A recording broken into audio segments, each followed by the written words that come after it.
So these Red Sox, these Boston Red Sox. And who are they? These plucky Boston Red Sox of ours, these first-place Red Sox. The best team in the American League that no one can stop complaining about.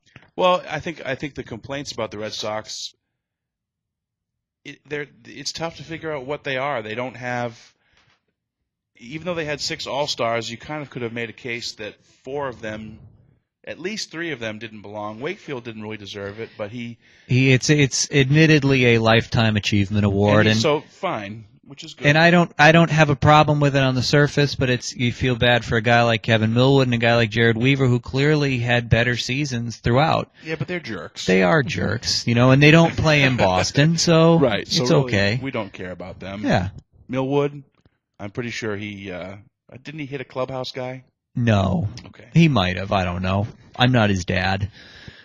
Wait a minute. You are not Kevin Millwood's I'm father. not. I actually wish I was because I probably have a very nice We house. might want to get that up on But Twitter. you wouldn't have tickets for the All-Star games. So. That's true. I think Pedroia probably didn't deserve it. I would agree with that. He was a vote by the fans vote, correct? Yes.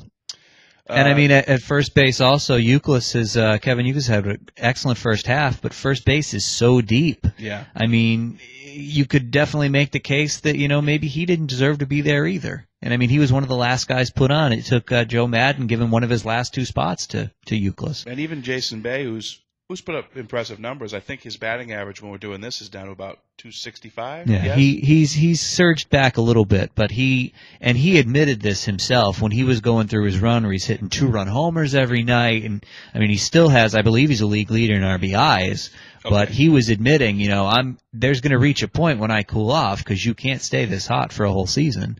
Yes. But I mean, he's been one of the linchpins of that lineup. You look at this team and you do kind of wonder to yourself, well, how are they doing this? Well, they've come back on a lot of teams. I think they actually have a better than 500 record in games that they didn't score first in.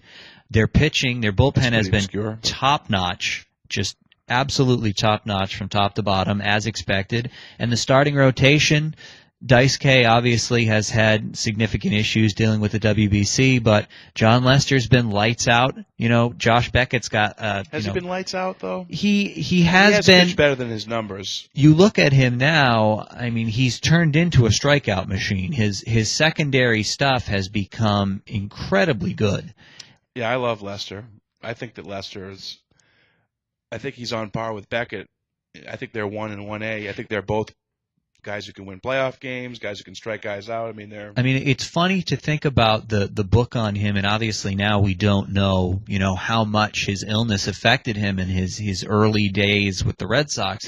The early book was he just finds a way to win games, but it's 100 pitches in the 5th inning. It's needling on the sides of the plate. He's trying to be too fine. Yeah, that's not him anymore. Now it's just pound the zone, have faith in all your pitches, execute at the right times. I mean, he, over the past 2 months, has been one of the best pitchers in the American League. And the funny thing is, he hasn't even been, the best pitcher on his own team because Josh Beckett, since that opening month, has been just incredible. He's been exactly what we expected Beckett to be. Right.